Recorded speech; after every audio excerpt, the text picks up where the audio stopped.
ठीक है। So we have a very limited time. Let's discuss a best practice. So let's start. So this best practice is based on the operating system and database related configurations. ठीक है। So MS SQL build करने से पहले हमें best practice क्या क्या follow करना चाहिए, ये बहुत इंपॉर्टेंट है। ठीक है। सो मुझे नहीं पता आप लोगों में से किसने ये operating system, SAN level, network related best practice follow की हैं कि नहीं की हैं। Let's discuss this in the detail. So इसमें एक सबसे इंपॉर्टेंट चीज होती है ऑपरेटिंग सिस्टम में, लॉक पेज इन मेमोरी। एक सिक्योरिटी पॉलिसी होती है, मैं आपको दिखाऊंगा कहाँ पे होती है ये। इससे क्या फायदा होता है कि अगर आपने डेटाबेस के अकाउंट, जिसको हम सर्विस अकाउंट बोलते हैं, लॉक पेज इन मेमोरी में डाल देते हो, तो उससे क्या होता है कि जब मेमोरी प्रेशर होता है ऑपरेटिंग सिस्टम पे, तो वो पेजेस जिसमें आपके डेटाबेस के क्वेरीज हैं, या जिसको कह लो कि जो आपके डर्टी पेजेस हैं, पता नहीं आप लोगों को समझ में आ रहा है कि डर्टी पेज क्या होता है, तो वो पेजेस मेमोरी से वो प्रेशर की वजह से रिमूव नहीं करते हैं। अगर वो पेजेस जल्दी जल्दी रिमूव होने लगेंगे मेमोरी से, मेमोरी का मतलब यहाँ पे आपकी रैम से है, तो अगर वो पेजेस जल्दी रिमूव हो जाएंगे आपकी मेमोरी से, तो क्या हो, डेटाबेस की परफॉर्मेंस स्लो हो जाएगी। तो ये लॉक पेज मेमोरी का कॉन्सेप्ट क्या होता है कि आपके पेजेस को सिस्टम में ज्यादा देर तक रखते हैं वो। तो अगर हमने स्पेसिफाई कर दिया कि एमएस एसक्यूएल से रिलेटेड पेजेस हैं भैया, इनको नहीं हटाना है until unless हम नहीं बोले, तो this concept called lock page in memory. तो ये हमें पेजेस हमेशा अपने मेमोरी में रखना है। It is something new, like आपने कुछ लिखा, और आपने लिखा, हमारे पास दो तरह की मेमोरी होती है, एक तो होती है परमानेंट मेमोरी, एक होती है आपकी रैंडम मेमोरी, या आप उसको कह लो फास्ट मेमोरी, या कह लो क्विक मेमोरी, और कह दो टेम्परेरी मेमोरी। ठीक है। तो अगर आपने कोई चीज टेम्परेरी मेमोरी में डाल दी, तो वो टेम्परेरी टाइम के लिए होगी, और कोई कई मेमोरी ऐसी होती है कि आपने परमानेंट लिख दिया तो परमानेंट हो गया। तो टेम्परेरी मेमोरी में अगर कोई चीज डाली थोड़े समय के लिए होती है, तो हम क्या करते हैं, अगर हम उसको लॉक पेज मेमोरी में डाल देते हैं पेजेस को, तो वो थोड़ा और समय ले लेता है। तो उसका बेस्ट प्रैक्टिस ये होती है कि अगर आपने मेमोरी में कोई चीज डाल दी टेम्परेरी मेमोरी में, थोड़े समय से ज्यादा समय के लिए रख सकते हैं, इस तरह की इसकी सेटिंग होती है, तो जिसको हम बोलते हैं लॉक पेज एंड मेमोरी। तो इसको हम रीड कर लेते हैं इन definition wise, which basically reduce the chance of operating system paging out or streaming SQL server memory working set। मतलब जो मैंने अभी बताया, ये क्या करती है, ये आपके ऑपरेटिंग सिस्टम से पेजिंग आउट नहीं करती है, मतलब पेज डिलीट नहीं करती, निकालती नहीं है। अगर आपने ये सेटिंग कर दी तो एक सर्टेन टाइम तक वो पेज आपके मेमोरी में बने रहेंगे। तो this is one of the best practice which allow you to put some more time MySQL or MS SQL pages, sorry, database pages or MS SQL pages in the memory. So this will improvise your performance in the memory. Okay. So उस case में क्या होता है कि VMware आपके driver से memory वापस नहीं लेगा, वो थोड़े टाइम के लिए वो पेजेस आपके बने रहेंगे। तो आगे जाऊंगा तो मैं आपको PLE भी बताऊंगा, पेज लाइफ साइकिल एक्सपेक्टेंसी, कितने टाइम तक वो पेज मेमोरी में रहने चाहिए। सो अभी के लिए सिर्फ इतना समझो कि हमने थोड़ा सा टाइम बढ़ा दिया, तो आपका जब कोई काम चल रहा होगा तो मेमोरी प्रेशर आएगा, तो एमएस एसक्यूएल वाले जो पेजेस बनाए होंगे, आपको पता है ना, पेज एक्सटेंट, ये सबको पता है, या मैं बताऊं ये सारी चीजें। डेटाबेस की लॉजिकल यूनिट क्या होती है पता है आप लोग को, किसमें पेज सेव होते हैं, मतलब डेटा कैसे सेव होता है? Can anybody tell me? Nobody knows? Table and rules में। हाँ, नहीं पता? टेबल एंड रूल्स में। नहीं, कुछ नहीं पता, फिर आपको सही नहीं पता। लॉजिकल और फिजिकल दोनों अलग अलग चीज होती हैं। तो लॉजिकल का तो टेबल और रोज हो गया, फिजिकली कैसे सेव होता है डेटा, कहाँ से सेव होता है, कैसे सेव होता है, देख सकते हो आप उनको? नहीं ना, नहीं पता। चलो ये वाला पेज भी ले लेंगे सबसे पहले। हाँ, तो पेज एक्सटेंट और मिक्स एक्सटेंट, ये सारी चीजें होती हैं। मुझे लगता है कि बहुत ज्यादा बेसिक पे जाना पड़ेगा अभी। एनीवेज, तो सबसे पहले हम बेस्ट प्रैक्टिस फॉलो करते हैं, क्विकली डिस्कस कर लेते हैं। Page lock page in memory का कॉन्सेप्ट होपफुली आप लोगों को समझ में आ गया होगा कि ये पेजेस में सेव करता है डेटा, और उन पेजेस को अगर हम मेमोरी में थोड़े लंबे समय तक के लिए सेव करेंगे, तो जिससे क्या फायदा होगा कि आपकी मेमोरी में सेव रहेगा, तो ऑपरेशन थोड़ा सा जल्दी फास्ट हो जाएगा। ठीक है। उसके अलावा क्या रहता है कि ये पेजिंग फाइल का 15 टाइम अवेलेबल फिजिकल मेमोरी होना चाहिए। ये एक पेजिंग का जो साइजिंग है, वो हमारा कम से कम configure paging file to 15 time of available physical memory. Physical memory means paging file का जो वो है कॉन्फ़िगरेशन 15 टाइम्स होना चाहिए। दूसरा, इसमें एक कॉन्सेप्ट होता है पावर प्लान का। तो जब आप पावर प्लान अपने सिस्टम में आप सेट करते हो, यहाँ पे आपको दिखाऊंगा विंडो सर्वर में, यहाँ पे आप देखो ये क्या है, power mode, plug in, battery, best performance, यहाँ पे देख रहे हो आप। तो यहाँ पे बेस्ट बेस्ट लाइफ है, यहाँ पे मैंने डाल रखा है। अगर मैं इसको कहूंगा बेटर परफॉर्मेंस लाइफ आएगी, और ये इसको आ गया बेस्ट परफॉर्मेंस।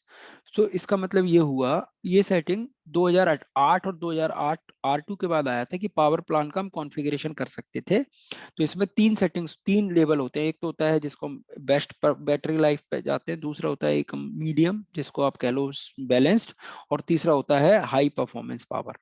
तो इसका कॉन्सेप्ट क्या होता है, जब आप हाई परफॉर्मेंस पावर पर डाल देते हो अपने सिस्टम को, तो आपका जो सीपीयू है ना, वो 100% कंप्लीटली यूटिलाइज होना शुरू हो जाएगा। आई मीन उसको आप पूरा यूज कर सकते हो, कंप्लीट पावर के साथ अपना काम कर सकते हो। बैलेंस्ड में क्या होगा कि पावर सेटिंग ही आपको रोकेगी कि पूरा सीपीयू यूज मत करो, क्योंकि उससे बीटअप हो जाएगा आपका सिस्टम। लेकिन as an DBA, as in database machine, it should be mandatory to have a power configuration set to high performance. Generally ये बैलेंस्ड पे नहीं होना चाहिए, डिफॉल्ट सेटिंग इसकी बैलेंस्ड होती है। So this will also improvise your performance of the database. So this setting is very important when you are doing any new configuration. You have to make sure, ask your window administrator guy, please put the power performance mode to high performance. This is one of the best practice. Okay, so understand कर गए इस बात को कि क्या purpose होता है और क्यों करना चाहिए इसको, ठीक है, क्लियर है। इसके बाद जाते हैं सर्विस अकाउंट जो होता है इसमें, विंडोज में, विंडो सिक्योरिटी में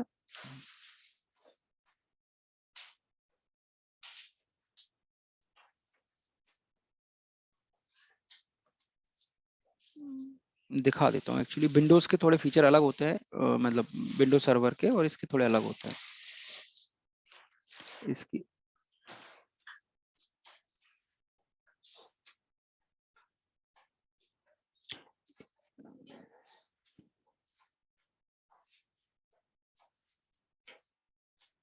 तो ये देखो, ये कि सबने देखे होंगे, ये मैं एक्चुअली, ये देखो यहाँ पे ये होता है कॉन्फ़िगरेशन। कॉन्फ़िगरेशन के अंदर होता है यहाँ पे परफॉर्म वैल्यू मेंटेनेंस टास्क। तो ये मैं अभी डालूंगा, जब बनाऊंगा तो आपको दिखाऊंगा कि सर्विस अकाउंट क्या होता है, ये सारी चीजें। तो ये सर्विस अकाउंट एक्चुअली ये होते हैं, और यहाँ पे आपको इसको ऐड कराना होता है। तो आपके, इसका मतलब ये हुआ, पढ़ता हूँ, local security policy which basically enable the database internal file initialisation without this privilege. SQL server is first zero out all the data file before using it, while can slow effect on performance or highly transactional system. Log file cannot benefit from this, as this only works for data files. This help very much to server to auto growth is enabled for database, and this is a auto growth that happen during the business hours when system is being under load. So देखा आपने, आधा घंटे बाद खत्म हो गया।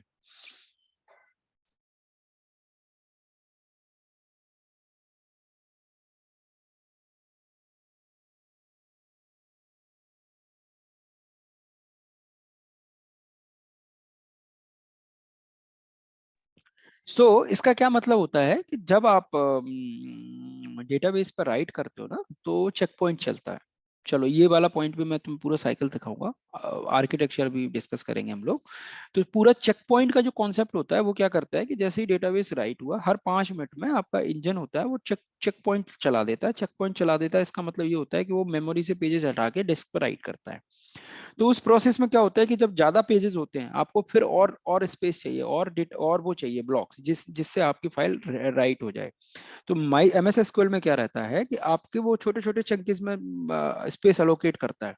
तो अगर आपने उसमें इस तरह की सेटिंग कर रखी है, वो मैं भी दिखाऊंगा आपको MS SQL में, कि वो सेटिंग में अगर आपने कम, जिसको कहेंगे फाइल इंक्रीमेंट, आपने कम सेट कर रखा है, तो उसका भी एक इम्पैक्ट होता है। वो बार बार पेज अलोकेट करेगा, और बार बार आपकी परफॉर्मेंस डाउन होगी, तो उसको बार बार वहां जाना पड़ेगा जिससे पेज, अगर हम उसका साइज प्रॉपर कर दें, तो वो सारी चीजें एक स्पीड वे में हो जाएगी। मतलब आपको टाइम खर्च नहीं करना पड़ेगा वो स्पेस अलोकेट कराने में। तो परफॉर्मेंस वॉल्यूम मेंटेनेंस टास्क में क्या होता है, जब आपका काम वॉल्यूम में चल रहा होता है, तो वो फाइल को जीरो आउट नहीं करेगी, उससे पहले ही वो फाइल अलोकेट कर लेगी डेटा फाइल के लिए। So for now you just understand एक कॉन्सेप्ट होता है सर्विस अकाउंट, जिसको हमें ऐड करना होता है परफॉर्म वॉल्यूम मेंटेनेंस टास्क, जो आपका कहाँ होता है, सिक्योरिटी पॉलिसी के अंदर होता है। This is one of the best practice. तो मैंने क्या क्या तीन तीन बेस्ट प्रैक्टिस डिस्कस कर ली। सबसे पहले आपको लॉक पेज मेमोरी वाला कॉन्सेप्ट स्टार्ट कर रखना है अपना तैयार, पेजिंग वाला फाइल रखनी है, हाई परफॉर्मेंस समझ में आ गया, वॉल्यूम मेंटेनेंस टास्क आ गया, रिव्यू इंस्टॉल सॉफ्टवेयर एप्लीकेशंस, अगर कोई सॉफ्टवेयर एप्लीकेशंस आपकी यूज में नहीं है उसको तुरंत हटा दो, उसकी जरूरत नहीं है।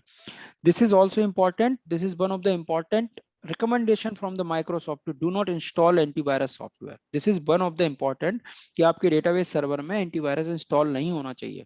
अगर आपकी कंपनी कहती है कि नहीं हमें इंस्टॉल करना ही करना है, हमारे पास कोई ऑप्शन नहीं है, तो उस केस में आपको क्या करना है कि जितने भी डेटाबेस के एक्सटेंशन फाइल होती हैं, including MDF, NDF and LDF, also DLL files, जहां पे आपका एमएस एसक्यूएल के बाइनरीज इंस्टॉल्ड हैं, वो कभी भी एंटीवायरस के साथ स्कैन नहीं होना चाहिए। अगर वो एंटीवायरस उसको स्कैन करेगा, पूरा परफॉर्मेंस की ऐसी तैसी कर देगा, वो पूरा परफॉर्मेंस खत्म कर देगा वो। सो मेक श्योर करो कि आपको कभी भी ये सारी चीजें एंटीवायरस इंस्टॉल नहीं होना चाहिए, ऑपरेटिंग सिस्टम रिलेटेड है। दूसरा, जो हमारी ड्राइव होती है के 64 KB ब्लॉक साइज के साथ फॉर्मेट होनी चाहिए। ड्राइव की अगर मैं बात करूं, अगर आपने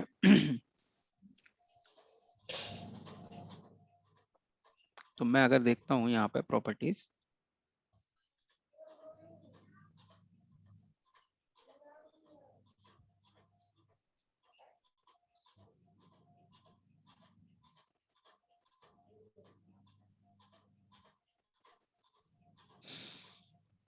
actually in this system ना I have only one drive, so maximum things I cannot show you। जो विंडो सर्वर होता है ना, तो उसके उसके पॉइंट ऑफ व्यू से मैं और अच्छे से डेमोस्ट्रेट कर सकता हूँ, बट इट्स ओके। आगे हम इसको देख लेंगे। तो ये ड्राइव का फॉर्मेट होता है जनरली बाय डिफॉल्ट, उसका फॉर्मेटिंग जो होती है ना 64 KB की ना होते हुए वो 32 KB पे होता है। तो अगर आप जो माइसिक्वल एमएस एसक्यूएल आपको जो रिकमेंड करता है वो 64 KB ब्लॉक के साथ फॉर्मेटिंग होना चाहिए ड्राइव्स की। रेड ड्राइव का कॉन्सेप्ट होता है रेड 1, रेड 5, रेड 10। ये कॉन्सेप्ट होता है जिसमें आपकी डिस्क रिप्लिकेट होती है। तो या अगर आपको अच्छा परफॉर्मेंस चाहिए तो मिनिमम रेड कॉन्फ़िगरेशन यूज करो। जिससे क्या रहेगा कि जब डाटा को आपको मल्टीपल प्लेसेस पर राइट नहीं करना होगा ऑपरेटिंग सिस्टम को, तो वो अच्छी परफॉर्मेंस देगी। ठीक है रहेगा, it is recommended to use a RAID disk of the MySQL server which is improve the performance and also provide the redundancy to support and recover the data in case of disruption. So this will recommended to use always red disk. Red disk is concept like red 10, red 1, red 5। so जितना ज्यादा number होगा उतनी ज्यादा redundancy of data होगा। तो ये MS SQL के हिसाब से रिकमेंडेड है। दूसरा इसमें ये लिखा है कि नेटवर्क लेवल पे, आपके सिस्टम लेवल पे HBA ड्राइवर्स का क्यू लेंथ और ये सारी सेटिंग हमें प्रॉपर करनी होगी। ठीक है, तो हम क्विकली जाते हैं। DBA की तरफ से सेटिंग क्या करनी होगी, हमें ये ध्यान रखना होगा कि हमेशा लेटेस्ट सर्विस पैक वगैरह यूज करना चाहिए। ठीक है, दूसरा हमें ये लिखा है कि default instances run on 1433। Named instance will be using the random dynamic port. It is good to change the named instance to the static port. So हमें कभी भी स्टैटिक पोर्ट डायनेमिक पोर्ट पर काम नहीं करना चाहिए। पता है ना ये स्टैटिक एंड डायनेमिक का कॉन्सेप्ट। स्टैटिक का मतलब होता है कि आपने पोर्ट असाइन कर दिया, वो केवल कम्युनिकेशन उसी पोर्ट पे करेगा। अगर आपने पोर्ट असाइन नहीं किया तो डायनेमिकली चेंज करता रहेगा पोर्ट, कभी कोई पोर्ट पे करा कभी कोई पोर्ट पे किया, तो उससे क्या होगा, परफॉर्मेंस डिग्रेड होती है। ठीक है, और यहाँ पे इसने ये कहा है कि हमेशा TCP IP यूज करो बजाय other other other protocol use करने के, शेयर्ड मेमोरी और इसकी अपेक्षा। ठीक है, मैक्सिमम सर्वर मेमोरी की सेटिंग रखो। इसका एक कैलकुलेशन होता है, जो सर्वर मेमोरी होती है हमेशा 85% से ऊपर मत रखो, इसको सेट करके रखो, जिससे क्या होगा, आपका सिस्टम क्रैश नहीं होगा। इन्फिनिटी मार्क्स चेंज मत करो जो सेटिंग है। ठीक है, पैरेललिज्म डॉक्स इसको भी चेंज मत करो, इसकी जरूरत नहीं है। इसका एक कैलकुलेशन होता है, मैक्स टॉप 8 होना चाहिए। तो ये it is something like when we are going. और इसमें कुछ लिखा है कि ऑडिट वगैरह जो होते हैं, लॉग इन ऑडिट, ये अननेसेसरी अगर नहीं यूज कर रहे हो तो उनको वो कर दो, क्या बोलते हैं, डिसेबल कर दो, इनकी यूज नहीं करना। बैकअप कंप्रेशन के साथ हमेशा यूज करना चाहिए। तो ये this is something best practice for you guys. तो मैं इसको आपको सेंड कर दूंगा। ऑटोग्रोथ फिक्स नहीं होना चाहिए, ये लिखा है ऑटोग्रोथ फिक्स होना चाहिए। कभी भी डेटाबेस सिस्टम आपके सी ड्राइव में इंस्टॉल नहीं करना चाहिए। Database created during the installation system most often created in C drive and that drive less amount space. TMDB is also in the database and grow large depending on the. So ये चीजें मैं अभी installation में आपको बता दूंगा। TMDB की file based on the आपके प्रोसेसर्स होने चाहिए। ठीक है, इसके अलावा लार्ज डेटाबेस इज गुड।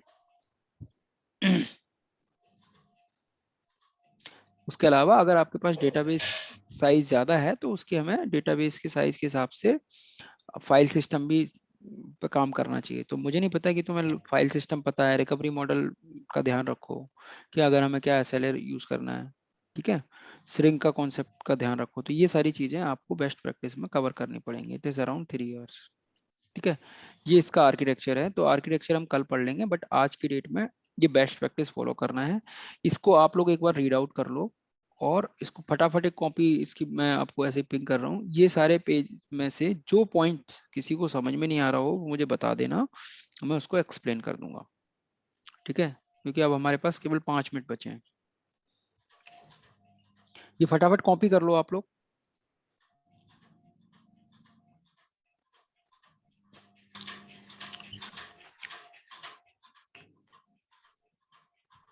या मैं मेल कर देता हूँ अभी, एक मिनट को, एक ग्रुप बना लेते हैं अभी, रुको। मेल, ये क्या हो रहा है चैट पे डाल दीजिए ना। चैट पे? यार कॉपी क्यों नहीं हो रहा है, ये चक्कर क्या हुआ है? अभी वो गया काम से। इम्पोर्ट इम्पोर्ट कर दीजिए सर। अरे इम्पोर्ट तो ठीक है यार, ये चल ही नहीं रहा।